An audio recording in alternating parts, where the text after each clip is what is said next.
Friday.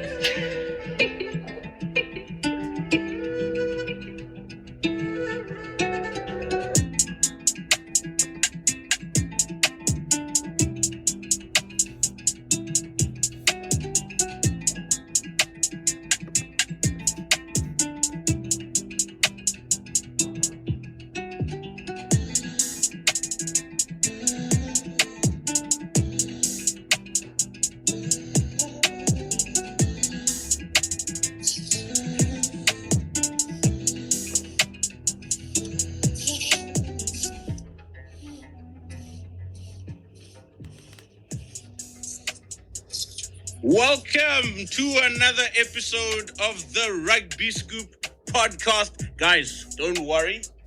This wasn't a technical glitch. It was me using my broom for the sweep of the Southern Hemisphere this weekend against the Northern Hemisphere. Welcome, everybody, to another episode of the Rugby Scoop podcast. Yeah, I know it's a bit late. It's a wee bit late tonight. We had to wait for the Springbok game. But yeah, Hugh Griffin with me. The other guys are going to join a bit later as well. But nonetheless, guys, let's kick things off as usual. We've got headlines, news making headlines this particular week.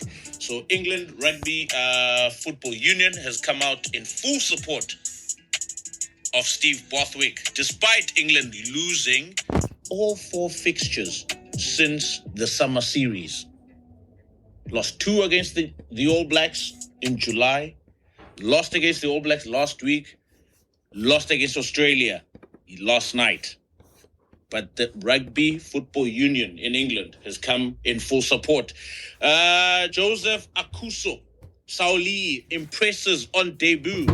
Good news coming from Cape Town is that Stephen Kitsoff, under his rehabilitation from the neck injury, apparently he is pain-free. Those are good signs or good things that we are hearing about Stephen Kitsoff's recovery from the neck injury. And also, Jan Serfontein is reportedly eager to come back to Pretoria. Jade, I thought you guys were had some money in the bank there to bring back Jan Serfontein back to his Bloemfontein, rather.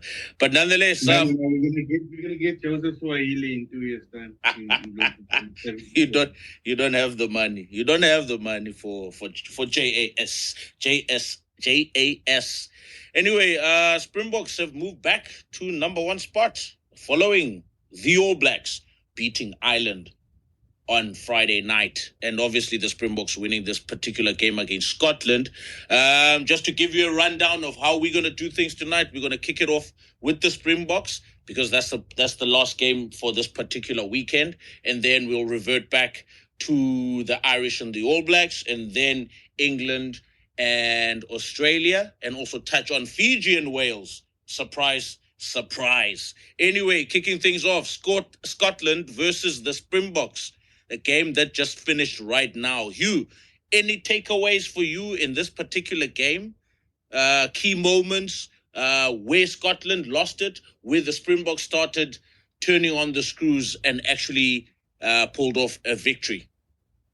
Yeah, defence, I think, is where the Springboks won this. I thought, it's not the most razzle-dazzling display they've put on, but it's effective. And I don't think people should get too hung up on, we thought it was the Tony Brown attack, and now this week they've gone back to the old attack. I think this is going to be the Boks. I recall in Chasing the Sun where Razzie said, people can't prepare for us because they don't know how we're going to play, because we always pick a different team, we always pick a different bench, and we always play a different way. So I think this is where the Boks are going to be now. They're going to pick whichever game plan works for the opposition they're playing. And I think if you look at Scotland's strengths, if you listed Scotland's strengths, their pack isn't bad. I think their pack is underrated. But their backline and their attack is what's strong. So Razzie says to himself, okay, what do we do? Do we fight fire with fire? Do we pick Cheslin, Aronson, and go for it? Or do we pick the more pragmatic team and think that we can go after them from that point of view? And they went with the latter. And it worked. We saw the other side of the bomb squad, whereas a lot of people think you bring on the 7 men and it's all about the impetus and attack. I think it really paid off in defence this week. They had more energy for that defence. They were driving the Scottish back. They got to everything faster. I think Jesper Wiese had a couple of moments where he got to loose balls quicker than the Scotland players who were around him.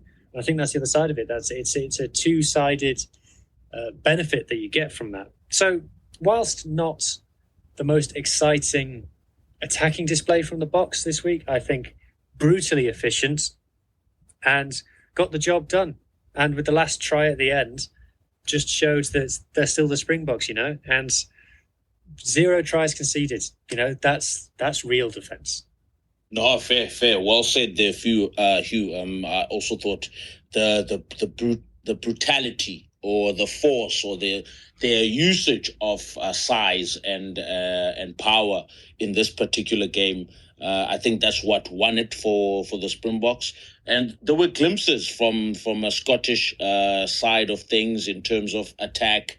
There were moments where they could have probably scored more tries, maybe an odd pass going to hand, a few knock-ons leading up to tries being disallowed, etc. But in general essence, I mean, if we look at the Springbok performance in terms of not really as accurate as they would have liked, but they know how to go from expansive to percentages. Then they can also differentiate during the game whether they need to go expansive or whether they still need to revert back to restoring factory settings, play percentage footy, get that scoreboard pressure by piling on those threes. I think it was really smart play from a Springbok perspective. But Jade, your thoughts on this particular game? Anything that stood out for you? Yeah, good evening. You know what? I thought the Boks were scrappy at times. I thought they looked a little bit out of sync at times. But like you said, the defense correct and defense won in the game they're in. I don't think, Rassie Rassen will be sitting back and thinking to himself, it was a good performance. I think on Monday, the training ground, he'll be, going hard in his plays and demanding more. I honestly think, the Boks struggled a little bit at line-out time. There's certain aspects where they struggle, but there were certain aspects where they were absolutely brilliant. I think, and this can be said for all three Southern Hemisphere teams this weekend, they were brilliant with the aerial game. I think the Boks aerial game was brilliant. They won, they bossed the air. So I think that's where they got a foothold in the game when Scotland put them under pressure. They got a few tap backs. I mean, they all out control the game well as well. I think there was a pressure period in that time. I think it was about 60th minute. And Scotland were on the attack, and I mean, they held the line. They took the win out of Scotland's sail. And from there, they kicked the ball deep. But I think it was Jordan that knocked the ball on 5 meter finish line. From there, they got points. So, that's the Boks are, I wouldn't say, I think they're blessed, to have such a powerful and dominant scrum. And it really, really, gives them a foothold in the game. Like today, especially where Scotland were putting them under pump at times, but the scrum got them out of trouble and they got a few penalties where they could settle from it. So that is where, I think the Boks are in the league of their own, where they really take advantage on your ball or their balls, they take advantage of the scrum time. We saw it again today. As for the bomb squad, it was a different kind of bomb squad today, like you said. Much, much more physical bomb squad. I mean, we didn't have, like in the past, you would have Wacha and another, open side coming on with Malcolm Boks, but it was basically more physical in your face bomb squad. I think Sia Polisi played his role on the bench perfectly today. I think he made a few key tackles there, a few hard hits, a few hard carries as well. So yeah, I don't think it was a polished performance from the Boks. I think Rassie will be demanding much, much more in the week. But a win is a win, the defense really was brilliant, world class today. And they won the game against not a bad Scotland team after making a number of changes, and that we could see, with the combinations and the team that played today. Maybe the few combination the guys was rusty.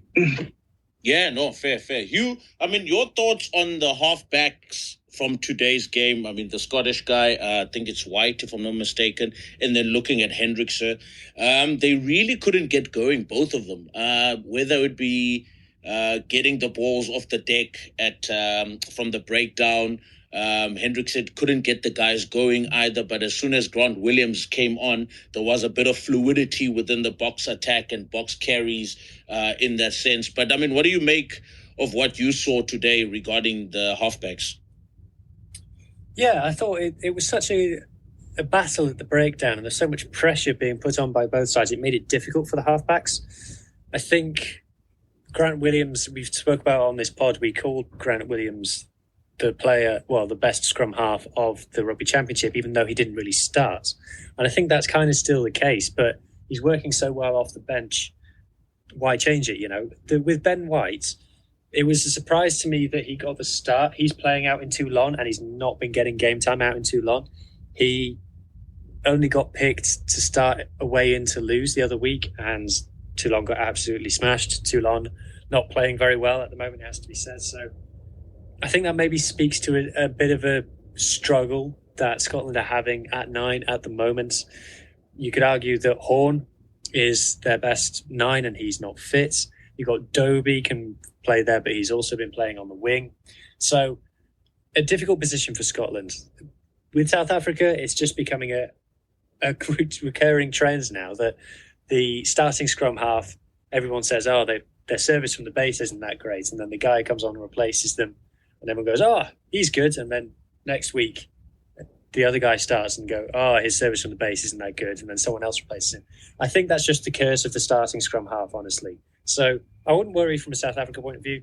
From a Scotland point of view, maybe a little bit worried because they're trying lots of different scrum halves at the moment and none of them are really sticking.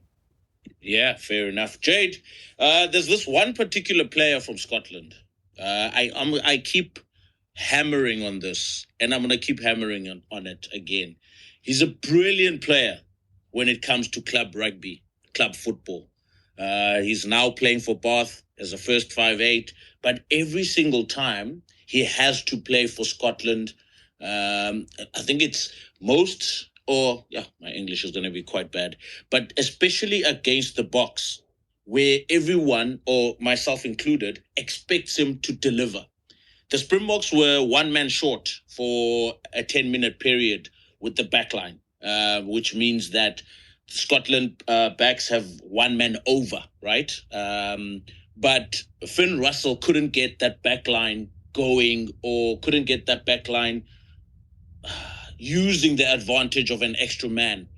I mean, what more can a fly-off like Finn Russell promote or transfer that club form into the national team? Or am I too harsh on Finn Russell? Yeah, but Scoop is playing in the English Premier League, English Premiership. So, England is not that good. And if you're looking at the performances over the past few weeks, so the caliber of players and the intensities playing at the club level is not the same as the national level. He's been brilliant for Scotland on numerous occasions, but to come up against this rush defense, against this physicality, I just feel that sometimes, Finn Russell forces the game too much. Cross-kicking too early, when it's not really on. Instead of setting up a few more plays, instead of setting up Tui Pelotu a few more times, he forces it. We've seen Hugh Jones have a blinder today, and a lot of the time he was playing scraps as well, So I think, honestly, with him, I think Van Russell is a brilliant rugby player. I think he's really good. But I think when he's playing against the Boks, against Southern Hemisphere teams, sometimes, even the Irish, he forces the game too much, He tries to win the game on his own. Today, everybody could see that with Kinghorn on the wing, not having, he was at Darcy Graham, right? The right wing that was injured. But without having Darcy Graham, they lacked that pace, They lacked that pace out on the right wing. And even though they had the overlap on that time, the cover defense from and Omar Pimpi, always got there in time and bailed South Africa out. That's why we see them breaking in, of course, looking for the inside ball at times instead of, really exposing that overlap that they had. That we could see, instead of just, trying to get a guy like Duan, in space, or there was one or two times where Hugh Jones missed the pass, but that could have been more on, But yeah, I think Van Russell is a whole thing of, trying to win the game by himself and overplaying at that time, trying to be a little bit too fancy when he's against the Boks in the Southern Hemisphere team in Ireland. Sometimes you just need to keep it simple. We've seen it in the week with D-Mac keeping it simple. Sometimes it's better against the bigger teams. Yeah, no, fair enough. I think at times the percentage football is probably at best for a guy like Finn Russell. And then when things open up, then he can razzle dazzle. But sometimes I just wonder, where's the magic? You know, I'm looking for the magic. I need to see the magic, especially when you start playing the best side in the world, defending world champions, and your team is getting some momentum. I mean, there were a few times they were stuck inside the box 22 and they didn't know who to pass to. Ben White was trying to go right and someone is screaming on the left and he turns around and the pass is too slow and there's rush defense by the time you catch the ball, which forces them to make some elementary errors with inside the 22. But one player that stood out for me as well, one of the players that stood out from a Springbok perspective, Andre Esterhuizen. I mean, we don't really talk much about him and the influence or some influence that he has within the Springbok setup. I mean, his carries were very good today. Him and Tui Polotu. Both their carries were quite strong today. But I mean, Hugh, I mean, who do you think between the two 12s had a much better game? You're testing my biases here because I've said that I don't think Andre Esterhuizen is all that. I think he is somewhat limited. I think has a ceiling.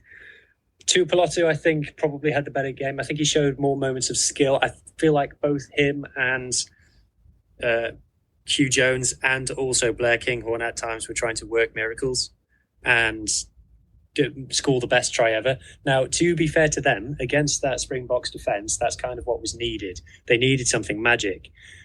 And Will Jordan, I thought, really added to that. He's not a fullback by any means, but I thought he had a great game. But I think Tuipulotu, for me, probably edged it. Yeah, fair enough. Jade, were you impressed with the old head at 15 for the Boks, Willie Leroux?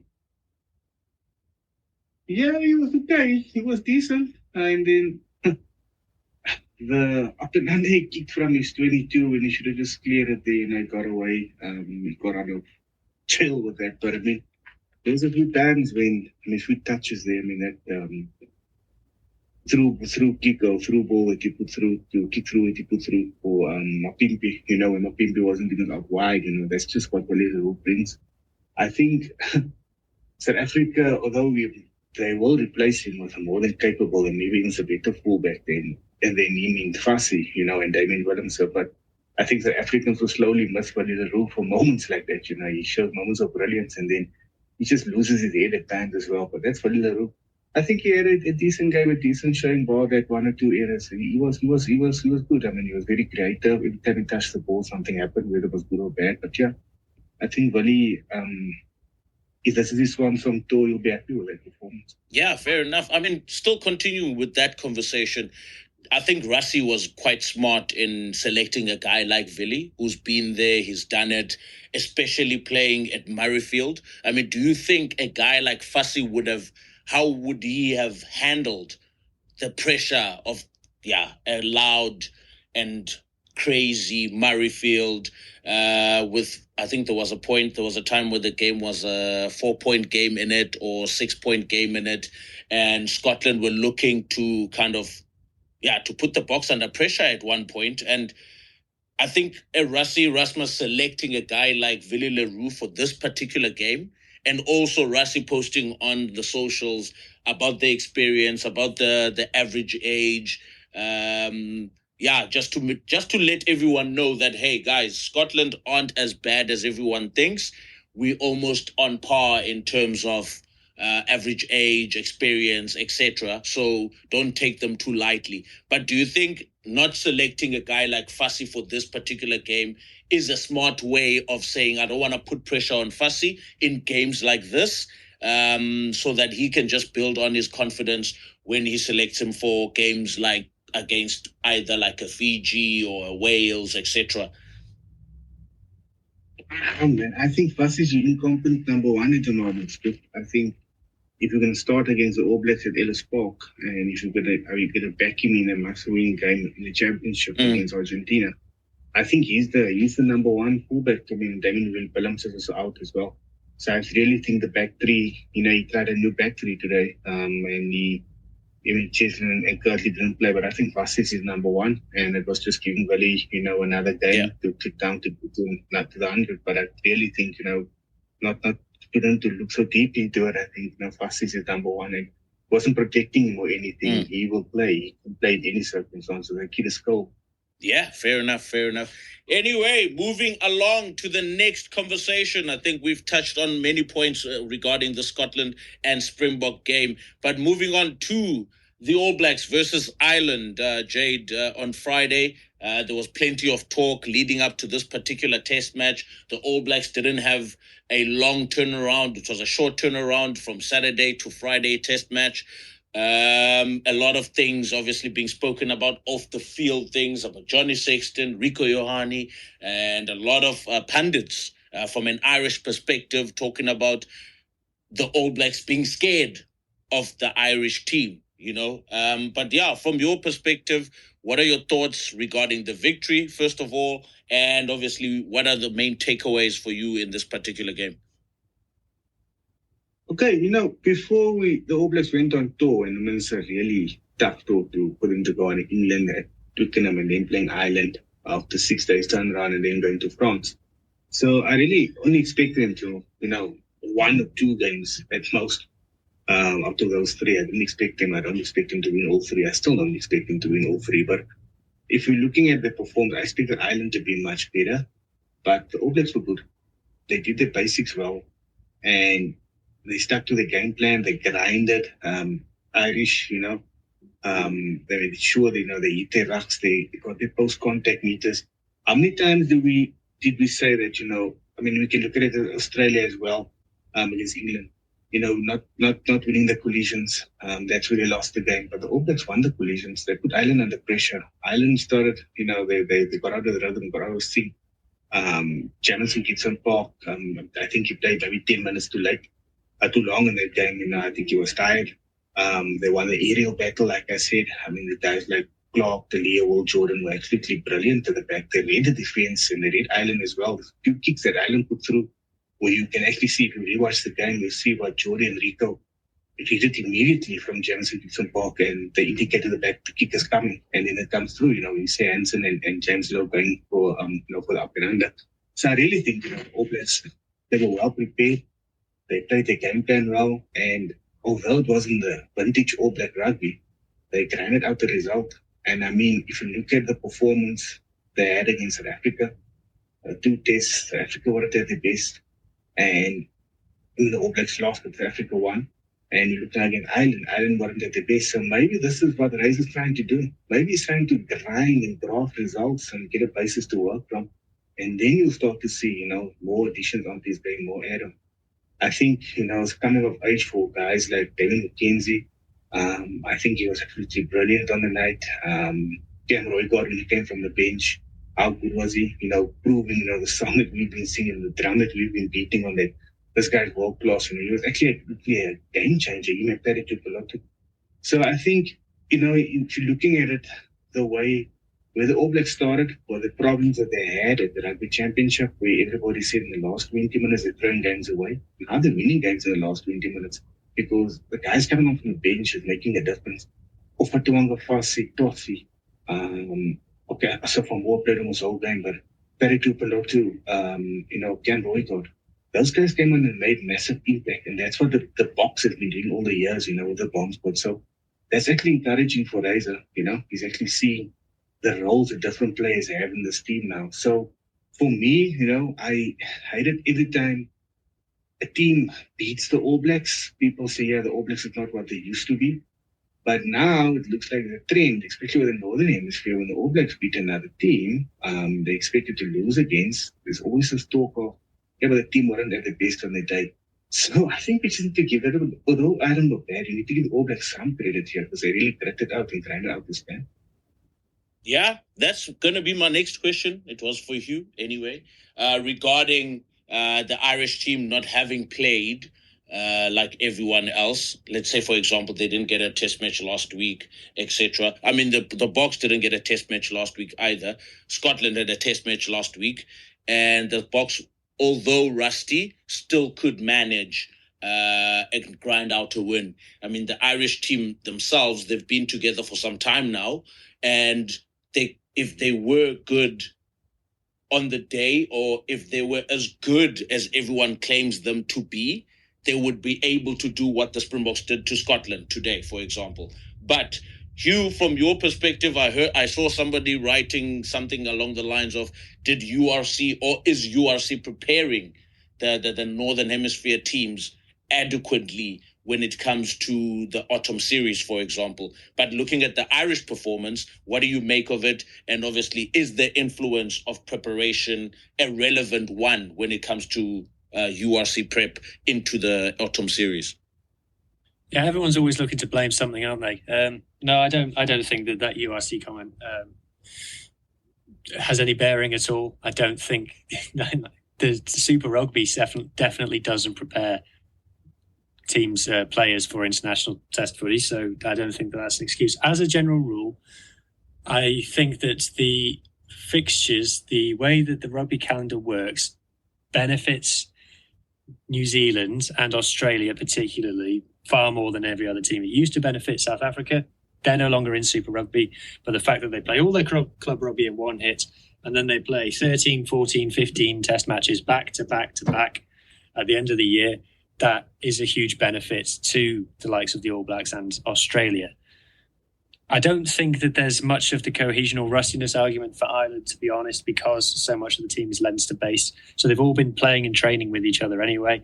It's not like there was a whole load of new faces in the team either. It was a very settled team. I remember when the team was announced, I looked at it and I thought, do you know what? There's not actually that many changes that Andy Farrell could have made here. I think Frawley was poor. I think Frawley had a bit of a low lights reel game. People said that Crowley was poor, but I don't think he was anywhere near the negative impact that Frawley was. You know, I think everyone's allowed to have a bad day at the office, but Frawley definitely had that today. Munster are obviously in a different place. The Munster players aren't coming in off a bunch of confidence, shall we say. Peter Amani coming off the bench for just 10 minutes. Is that getting the best out of Peter Amani? Arguably not. So from an Ireland point of view, I think it was just an off day, to be honest. If you look at the stats, like the one that jumps out to me is 59 rucks for Ireland in the whole game. That is so un-Ireland. They're looking for 100 plus is how their game plan works for ruck counts, and to get just 59. Mistakes, handling errors, whether it's penalties, set piece, not firing. All Blacks got at them at the scrum, which is something that we predicted on the last pod, is that All Blacks need to target the scrum against Ireland. No furlong. Porter can get on the wrong side of a referee. Finlay Bealham, I thought, did a great job when he came back on. To be fair, I thought he did a great job when he came back on, but wasn't in the ascendancy. So the All Blacks were willing to play percentage rugby. It's funny what mind games does with you when you are willing to see the other team as good as you or potentially better. And if you see yourself as potentially the underdogs, which, you know, some people might say that the All Blacks never see themselves as underdogs, but they fundamentally did approach this game differently to how they approach most games. You know, they nearly won it without scoring a try, you know, say no more. Ireland, I think they'll shrug this one off and bounce back, to be honest. It was an off day. They still showed some really good stuff. I thought their defence in the first half was fantastic. The absolute never say die, you know, never accepting to be beaten. Tackling players who you thought were past them, they scrag their jersey and pull them back. I thought the try that they took at the beginning of the second half was very well taken, very coolly taken. I felt like they always knew that they were going to get over in that scenario, and they did. So that was good to watch. Like I said, bad day at the office. It's not like they were battered. It's not like they were humiliated. They'll be disappointed. They'll play a lot better than that, but they'll bounce back. Yeah, fair enough. I think Frawley was probably still riding high from the drop goal he got in Durban, if I'm not mistaken. But anyway, Jade, there's one particular element that sticks out when you watch an Irish side, whether it be actually between the two teams, Leinster and Munster. they're very breakdown orientated. What I mean by this, they like to put in a lot of bodies over the breakdown, and within that, there's a lot of players that probably enter or come through or not holding their body weight within that perspective of the breakdown. And 9 times out of 10, they usually get away with it. I also posted a thread regarding this particular aspect, people coming from the side and breakdown entries. But how can teams work or try and nullify this element? Because if they keep getting away with it, it slows down your ball. Your 9 doesn't get good, clean service. Like, for example, what we saw with Hendrickson today. By the time you want to pass that ball, there's already an opponent in your face, right? I mean, how can teams now start looking at protecting their own ball? Because there's also no blockers involved now for the box kick, where you find a lot of times maybe Itzabeth will stand next to the ruck to prepare Jordan Hendrickson for a clear box kick from the deck. I mean, those things now. I mean, we've seen a lot of charge downs in a couple of games. We're seeing a lot of knock-ons, quote unquote, from scrum halves, either from counter attack or people just making a nuisance of themselves at that breakdown. How can we handle this particular part? You see, what Ireland do is they commit, but not so much to the jackal. If the jackal's not on, they fend, they allow the clean, so they allow the guy to get over the ball. And from there, they always look at countering, even if it's getting that last shove from 1 or 2 plays when the 9 is just about to play the ball, just put him off. That's what they've been doing for years and for long. I think when you've got to be accurate with your clean on attack, you've got to be accurate. You've got to take a guy out, away, holding on the ground, some dirty tactics, so they keep him on the ground, let him get up his feet. Ensure that your 9 is protected. Head up. Keep your head up when you're cleaning. After you clean the guy, keep your head up. Make sure your 9 is protected. If the guy's coming later on to the shove, ensure that you're standing firm. 1 or 2 guys over there. Once your ruck is they tend to eat your ruck over, and there's one guy standing over there, so the counter ruck comes through. And I mean, the Allblacks also did a few counter rucks on over the weekend. So that's the main thing, is just getting enough people around the ruck and cleaning out the guys, and not also overcommitting to the ruck, because that's what Ireland actually wants. Ireland wants you to overcommit to the ruck at your next ruck, and when you do overcommit to the next ruck, that leaves them with more guys, they can get a turnover ball, so you're not going to clean out so well, or you're not able to play wide, you don't have numbers in the backline. So you really got to be accurate with your clean. When you do clean the guy away, ensure that he's out, ensure that he's not a threat. Don't clean too far from the ruck, because you will give a penalty, but ensure that you keep him on the ground, ensure that he doesn't get to his feet. Those small things, because once you Tannisbergs, your Van der Vlees, your Dorrances, those guys start to get in the second shove at the breakdown there. They call the havoc for your number 9. But Cam Breger also did it. He was a little bit more physical, at the breakdown. He also played the ball quicker. He played from the base much quicker. Instead of lifting the ball up, he played from the base. And that gave them more time, that gave them much more time. So that's also another thing, depends on your 9. If it's an Aaron Smith, Cameron Roygaard type 9 who plays from the base, they won't have a big problem with that. But as soon as guys like to snipe, they like to pick the ball up and take 2 steps, they're the ones that's in trouble for this cleanup and this counter-rucking and causing havoc from the Irish at the ruck time. Fair enough. Well said. Congratulations to the All Blacks and the Springboks on their victories. Moving on to the next one. Hugh, the country you are currently staying in, the country you are living as a resident. There was lots of hype following the loss against the All Blacks last week. This week, there were celebrations on the 79th minute, but Australia had other ideas. The media has come out in support, the players have come out in support of Stephen Bothwick, but he's not getting over the line. It's 4-0 if we start from the summer series. He is 4-0. What are your thoughts regarding England's loss first? And obviously your thoughts in general scope of Rugby Football Union. My general thoughts of Rugby Football Union.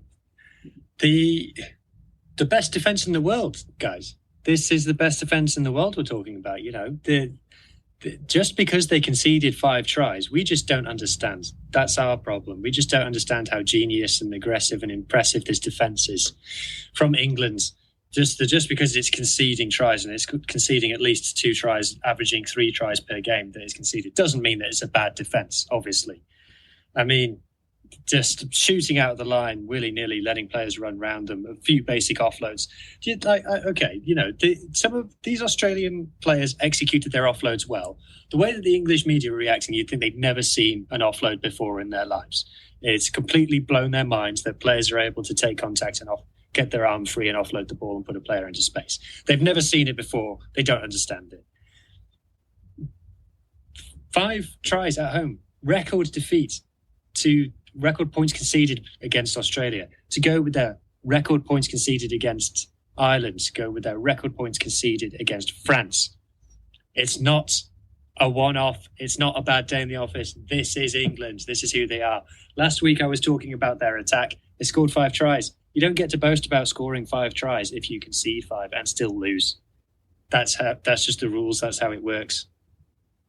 The plan is Marcus, Smith and Hope. That's how their attack works. 3 or 4 of their tries came from kicking through and Tom Wright nowhere to be seen. Again, the backfield cover for Australia is such an endemic problem for them. Tom Wright had great moments in attack and everyone's praising him. Need to talk about his positioning in the backfield, his decision-making, his ability to sweep up the ball is practically non-existent. He's hesitant. He makes the wrong decision. Okay, in attack, he's great, and that's a trade-off you've got to ask. Is it worth the 1 try he scores and the 1 try he might create for the try that he will allow and the try that he will enable by not being in the right place when the ball is kicked through? And like I said, out of England's 5 tries, 3 or 4 came from Marcus Smith kicking into the space where Tom Wright should have been, and he wasn't there. So from an England point of view, same old, same old. The two nations who think defence is the thing that goes round the side of the garden produced a silly game, and it was a 37-42 points scoreline. That's not Test rugby.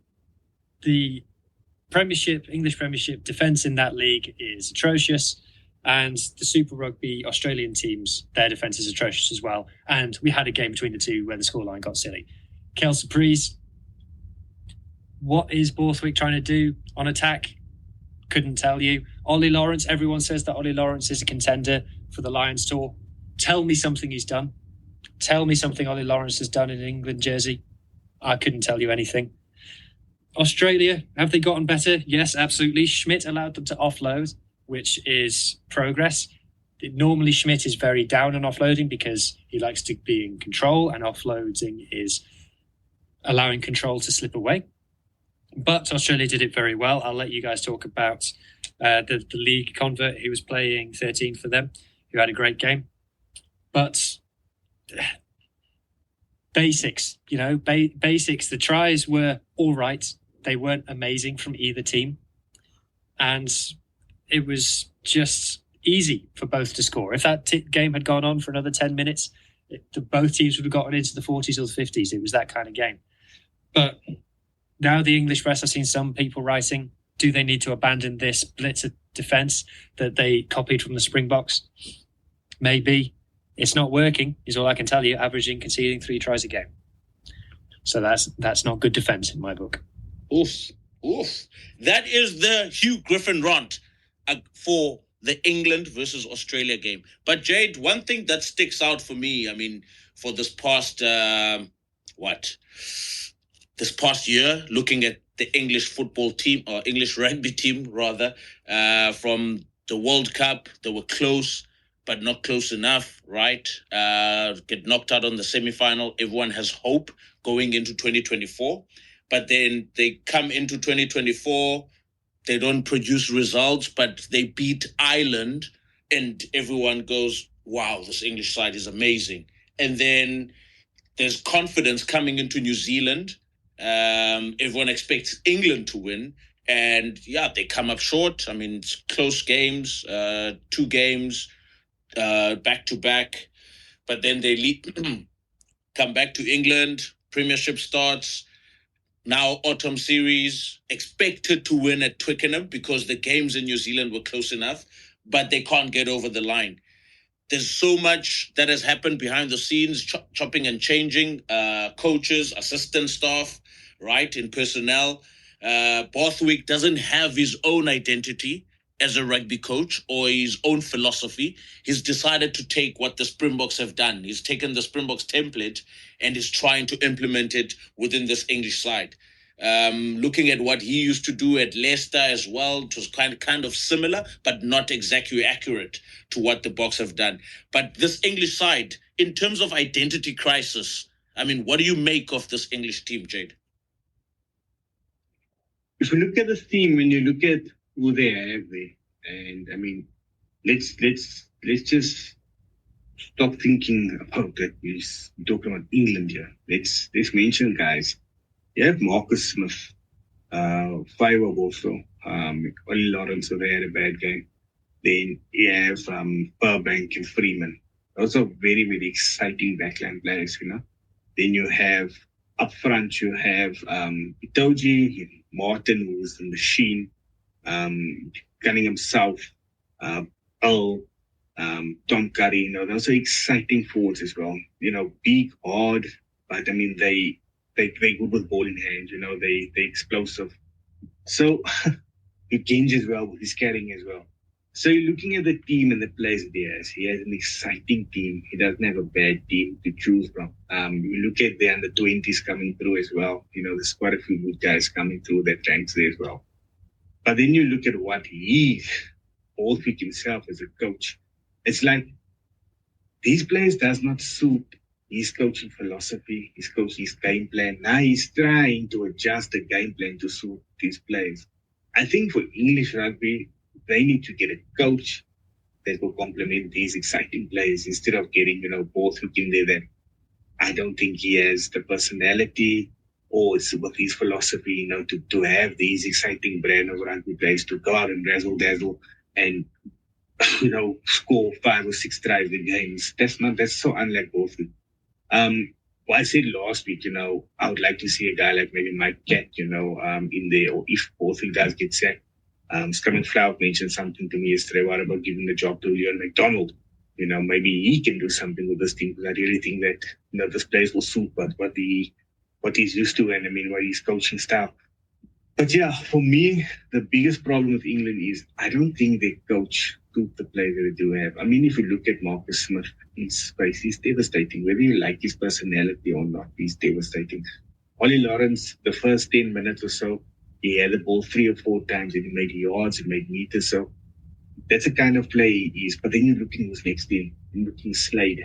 I mean, surely England has a better 12 than Slade. Surely there's somebody else there.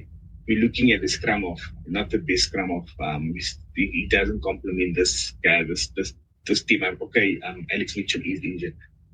You know, as all of these, you're looking at them still bringing on a guy like Dan Cole from the bench. All of those things. I mean, okay, George does have his moments, but I mean, shouldn't they now the time to have a more dynamic hooker? You know, somebody like a Sheehan, somebody like a Malcolm Boks, or you know, a Bofana or somebody like that. You know, not Bofana. I can't get the guys playing France now, but anyway, that's what I'm looking at. And I'm thinking, is this coaching team, is this coaching staff? I know you spoke about taking the blueprint from the Boks, but I mean, do they complement the exciting plays that they do have on hand now? I think they really need to look at it and get somebody in that can complement this place, get the best out of this place. Because after what they did in New Zealand, come from that New Zealand tour, I thought, okay, this English team is going somewhere. You know, they got exciting players, they're looking good. But then, you know, after yesterday's performance especially, I was like, okay, no. Borthwick is the problem here. Yeah. Hugh? Yeah, it's interesting because if we talk about what the deep culture of England rugby is, you know, we spoke about rugby DNA on this podcast.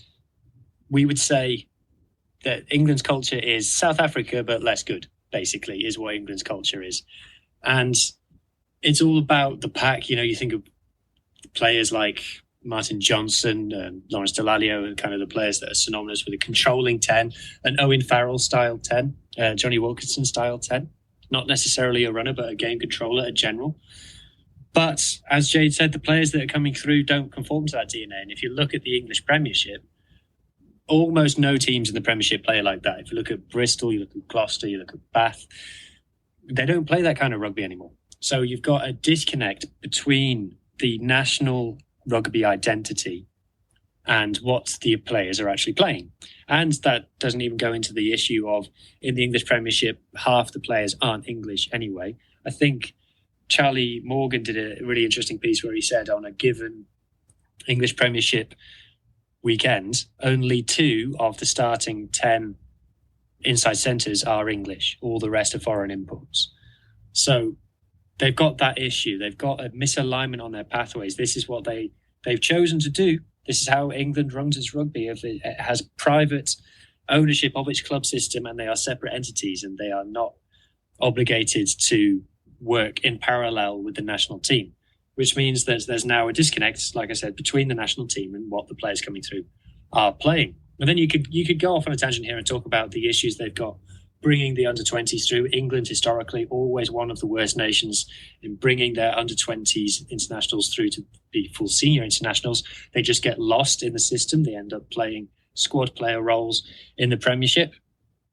So the other problem is, if you do try and play an exciting game, you get in an exciting coach, it's going to take a long time to change overnight, and they don't have the influence of the sevens pathway on their 15s system like an Argentina do to be able to play like that.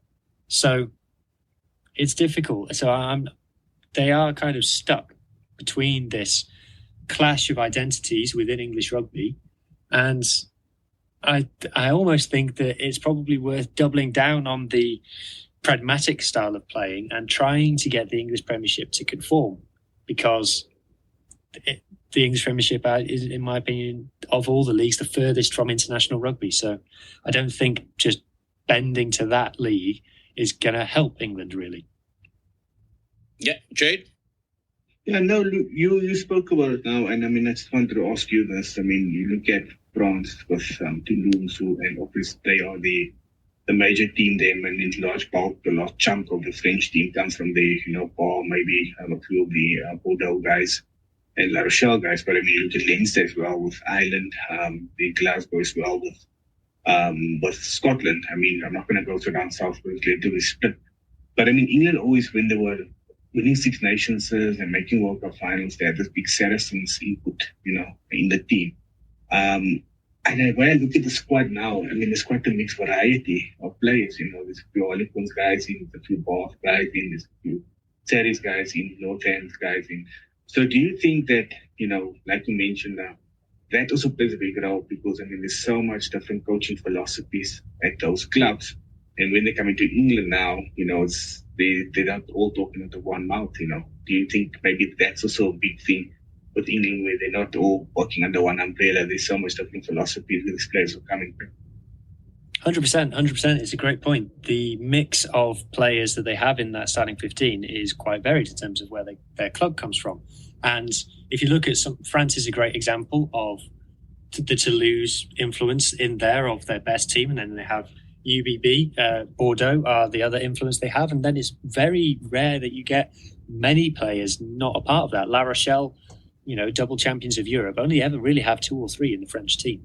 Then you've got an extreme example like Leinster or the Fijian and Drew or someone like that. So it's a great point. And if Borthwick was to try and pick of players, like do a razor basically and just pick players that he knows from Leicester, for example, the problem is that Leicester, A, aren't doing very well, and B, have a very high proportion of non-English qualified players. So he can't necessarily do that. And like you said, the perfect example is George Ford's drop goal last week, where you've got George Ford, who plays for Sale and has come through playing for Leicester in the past, very pragmatic percentages rugby teams. And then inside him, you've got Harry Randall, who plays for Bristol, who is the least pragmatic rugby team that you will ever see in your life.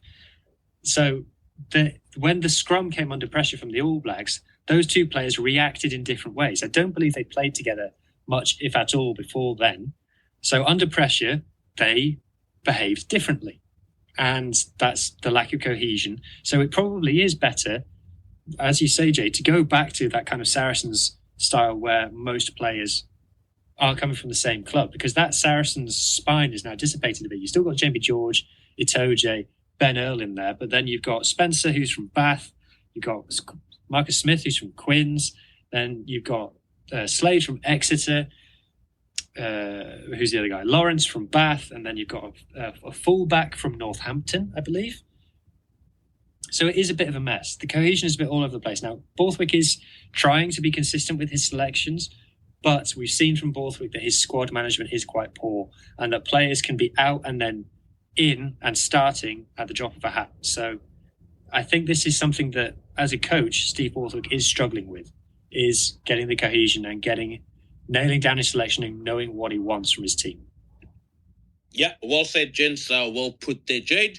Not to sway away or to walk away from this particular segment without talking about JAS. I mean, he's on everyone's lips. Australia pulling off that win. I mean, they need to be recognized. They need their flowers for this particular victory. I mean, after so many weeks of talking about Joe Schmidt and the Wallabies and how bad they are at Super Rugby, and obviously Joe Schmidt will need more than just 2 years on his contract to get this Wallaby side back into proper action. But it seems like they are on the way or on the road to good rugby again. I mean, the confidence to actually play that wide on the buzzer is also showing a few things or a few elements of confidence, because I think even Alan, the captain, after the game said, we had the confidence, we knew at the break that there is something special from this particular group, from this particular game. And they pulled it off, a miracle at Twickenham. But just give me your thoughts around this current Wallabies side and what Joe Schmidt is trying to do with them. Remember last week on the pod, there was a guy, I think his name is Jay, he said that England can be caught with their pants down in this game because the one eye might be focused on the Boks. And what happened to it? Yeah, that's what happened. But now, you know what?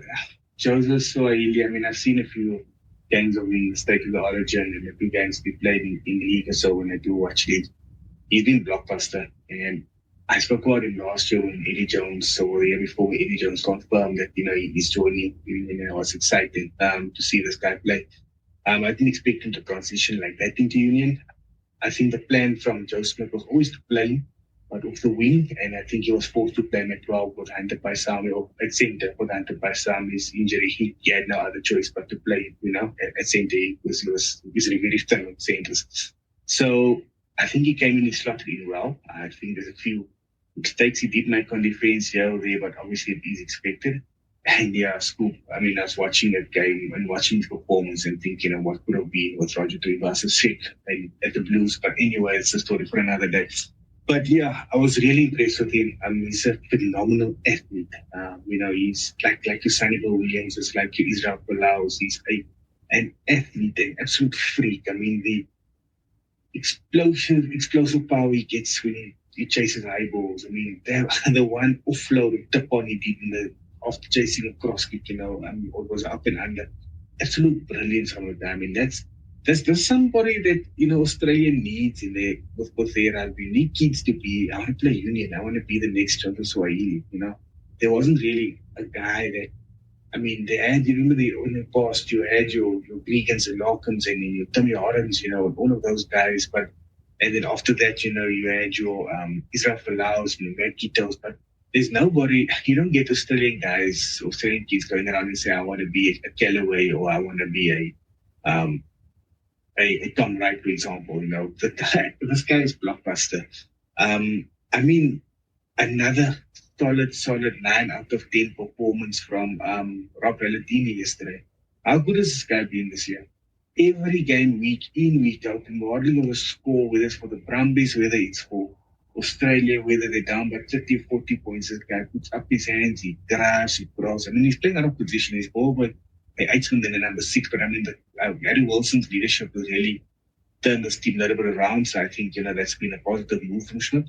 But well done, to Rob Valentino's performances. I mean, he's got a little mongrel also in him. His celebration after the game, showing, cutting himself the same celebration. But every game, Scoop, this guy's been putting up there, carrying, tackling hard, never stop trying to get over the advantage line. And now they have a prop as well that's also doing it. Apple is not the best scrummager. He's still got a lot of work to do in scrum time, but Angus Bell as well. I mean, he's fit and he's playing well again. He's another youngster that Australia can look up to and, try and get more props in his caliber. So that's something positive for them. I think in terms of Australia, as a result, they need it. I think if I'm Joe Schmidt, I'll be hard on him and say, guys, we didn't really need that last try from Jorgensen. We should have sealed out the game and killed the game after Galloway's try, because you don't allow a team to score a try after you scored in the 77th minute or 76th minute. And then we're lucky, that we got the ball from the restart. It could have been the other way. We could have gave this game away. We could have been in England's shoes now. And well, we gave this game away. We allowed them back into the game and we allowed them to win this game. So I think that's what Schmidt really needs to look at. There's a few aspects as well that he does need to look at, but there's a few young guys there, your Fraser McWrights, your Tate McDermott, all of those guys there will grow and boom in confidence. I mean, Noah Loisiu as well. I mean, he's been under so much pressure. He's been under sacked by Eddie Jones. How many times has he been, the fall guy for Australian rugby? How good was it for him yesterday, to be a flower in the game at Twickenham? All of these small things, what you want. Like I said, we need a strong Australian team. We need a competitive British Lions tour next year. No tour we can talk about. We don't want the 3-0 trouble. So I think Schmidt's on the right path, but there's still a lot of hard work to do. But guys are becoming better. You need your good guys to become world-class. You need 2 or 3 more world-class players in the team. At the moment, I think we only got one world-class player in Rob Valentino. So they can develop this tour. A few of those guys are sitting there, like your Fraser McWrights, like your Angus Bells, like your late Icky Townsend. They can offer a store. We need to say, well, these 3 guys are now actually world-class, putting the shift. Then you'll see the team will go better and then move forward. But yeah, well done to Australia. I mean, I was rooting for them yesterday, but we are well done to. Yeah, no, well said, Jade there. Not forgetting another impressive victory this weekend from the Flying Fijians, beating Wales at home at Principality Stadium. I would like to put a headline that says 13 men Fiji beats Wales at Principality Stadium in this Sunday evening rugby match. But regardless of that, I mean, Jay, do you think Gatlin is going to get the boot on Monday, or they will stick with him for the rest or the remainder of this autumn series? Oh, it's a pity you is not here, because I think he was the perfect guy to ask. I mean, we saw the result coming, Scoop. A lot of us predicted that Fiji would beat Wales. I thought it would be close as well, but pressure's on this guy. The pressure's on this guy. It's like, do you really want to sack the guy that saved, that's done so much for Welsh rugby? Maybe they should just talk to him and say, listen, step down, resign, because I think the game's moved on from get ball. I think we need another fresh approach, but maybe a young, more enthusiastic coach that's going to get the same results, but we're going to see a different style of play. We're going to see, more guys, coming through. So, yeah, for me, it's difficult when it's a sentimental decision like that, but business is business at the end of the day. They're going to have to make a decision before they go into the Six Nations. If they're going to go in with gets, then they're going to have to stop having this conversation, because, it's 10 games in a row now. That's bad. No, 100%. Anyway, looking forward to next weekend. We've got Ireland versus Argentina. A quick one. I had a question for you. A quick one. I saw just now in the Georgia game against New Zealand, actually, New Zealand 15 team, I saw a lot of the TMO giving calls to the referee, with the number 1 binding, or there was a knock-on that he missed, etc., etc.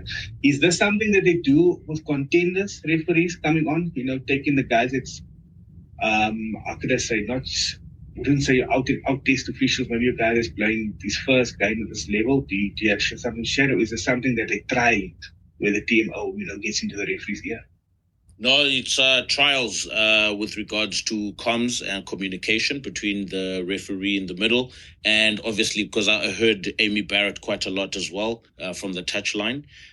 So basically, they're trying to get the audience to hear what the communication between the assistant referee and the referee in the middle, and then also a TMO as well. I mean, there were a lot of stoppages in that particular game as well regarding having to look at obstruction and knock-ons over the try line. I think it was also quite similar to what was happening today between the Springboks and Scotland, where Scottish try was had to be disallowed because there was a knock on earlier in that particular game. I mean, we've been crying, or fans have been crying about these particular things, but I mean, if you listen to the commentary during the Springbok game, how annoyed, if for lack of a better word, the commentators were regarding that disallowed try where Scotland seemed to get their tails up in that particular game, and then they had to be brought back.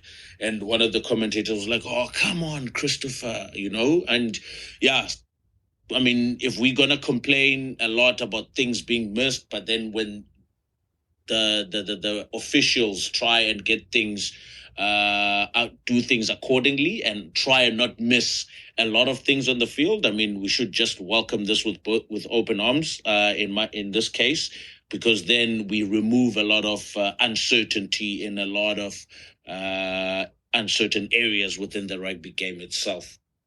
Was that it? Yeah, no, that was it. You summed it up.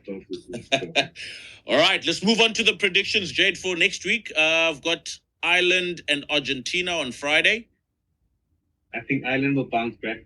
They should really bounce back. I don't think Argentina. I think there'll be glimpses from Argentina, but I think Ireland will bounce back. They will win it comfortably. Argentina put 50 on a Six Nations team. But that Six Nations is sometimes, Vela League. So yeah, no, I think. Patrice Motsepe League. And then we've got Scotland and Portugal. Scotland will bounce back.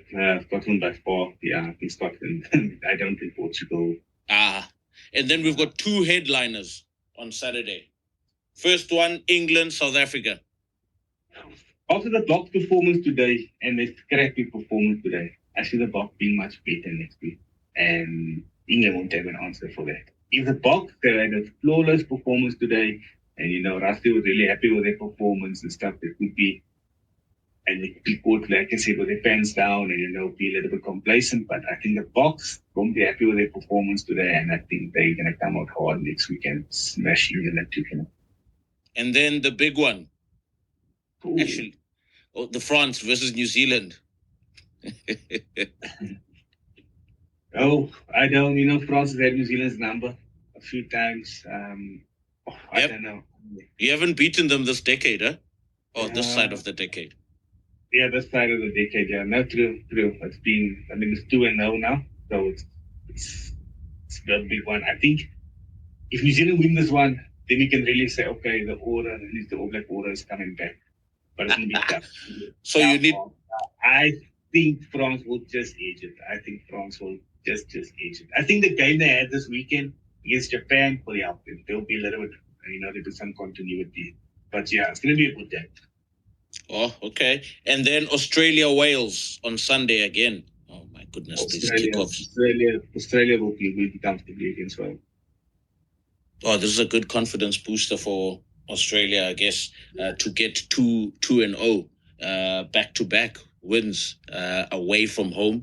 And with the British and Irish Lions coming over next year, I think this tour, as you said, Jade, will be of great significance for them in building up some confidence, getting some guys some game time, and also getting used to players that they will be facing next year as well. But yeah, that brings us to the end of this particular segment, guys. Thank you everyone for joining and listening in. It's always great to have these particular conversations every Sunday with the Sunday Scoop. I know this one was a bit late because of the kickoff between the Springboks and Scotland, but next week, same time, same place, 4 p.m. in Amsterdam time. It's 3 p.m. in the UK. It's 5 p.m. in South Africa. But nonetheless, guys, thank you very much for joining us, and have a wonderful Sunday evening, and have a great week ahead. Obviously, we're always keen to have chats on the socials, on Twitter as well, mostly. Don't be shy to tag us in those threads that you see about rugby incidences that have taken place over this particular weekend. Hope you've had a great weekend. Enjoy, guys. Have a great week ahead. Thanks, Jade. Bye-bye. Thanks, guys. Cheers. Bye-bye.